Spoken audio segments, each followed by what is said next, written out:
Hi, everybody. So we've been talking about the respiratory system for the past few days. So what I want to go over in this video is how we actually take air into our lungs and how do we expel it or remove it.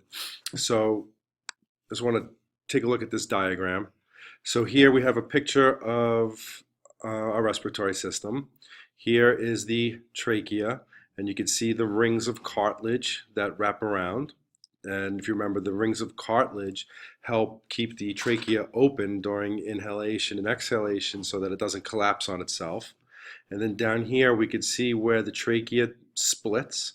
These are the bronchi. And as the bronchi move deeper into the lungs, they become smaller and smaller. Try to picture an upside down tree, right? So the trachea would be the trunk. And as the trunk divides and the branches start to split, they're going to get smaller and thinner and thinner and thinner, end up at little points where you may have your leaves. Well, instead of leaves, the bronchi are going to split and they're going to get smaller and smaller. We get the bronchioles, and they're going to end up at these little sacs called alveoli. And the alveoli is where gas exchange is going to take place between the blood and the atmosphere. So we're going to bring in oxygen.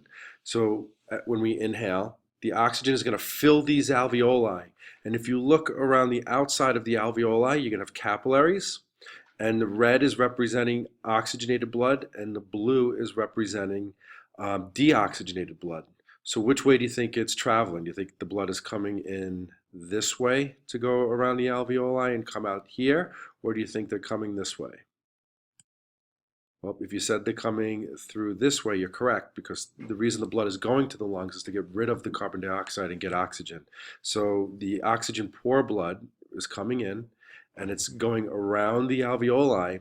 And the character, if you remember, capillaries are very thin, one cell thick, which helps with the exchange of nutrients and gases, while the alveoli are the same.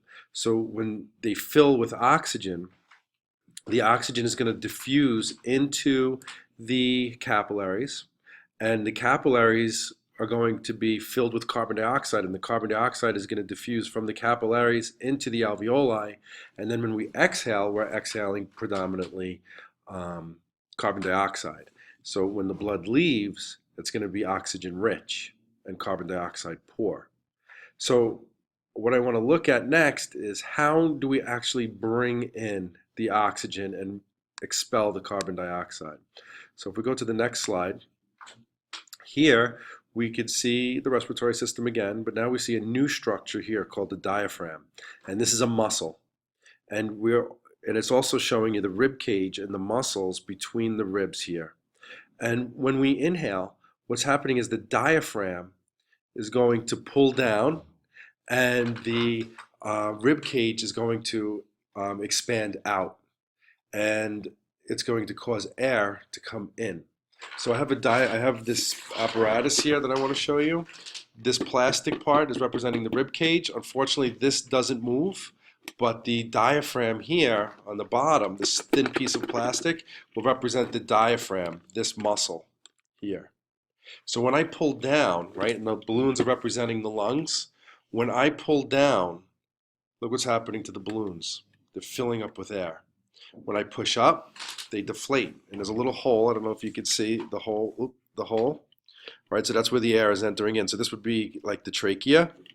So when I pull down, the lungs fill up. When I push up, they deflate. So what I want you to think about is why does this action, the diaphragm pulling down and the rib cage expanding out, why does that cause air to come in? And when the diaphragm pushes up and the rib cage squeezes down, why does that cause the air to expel? Okay, so think about that for class, and I'll see you tomorrow.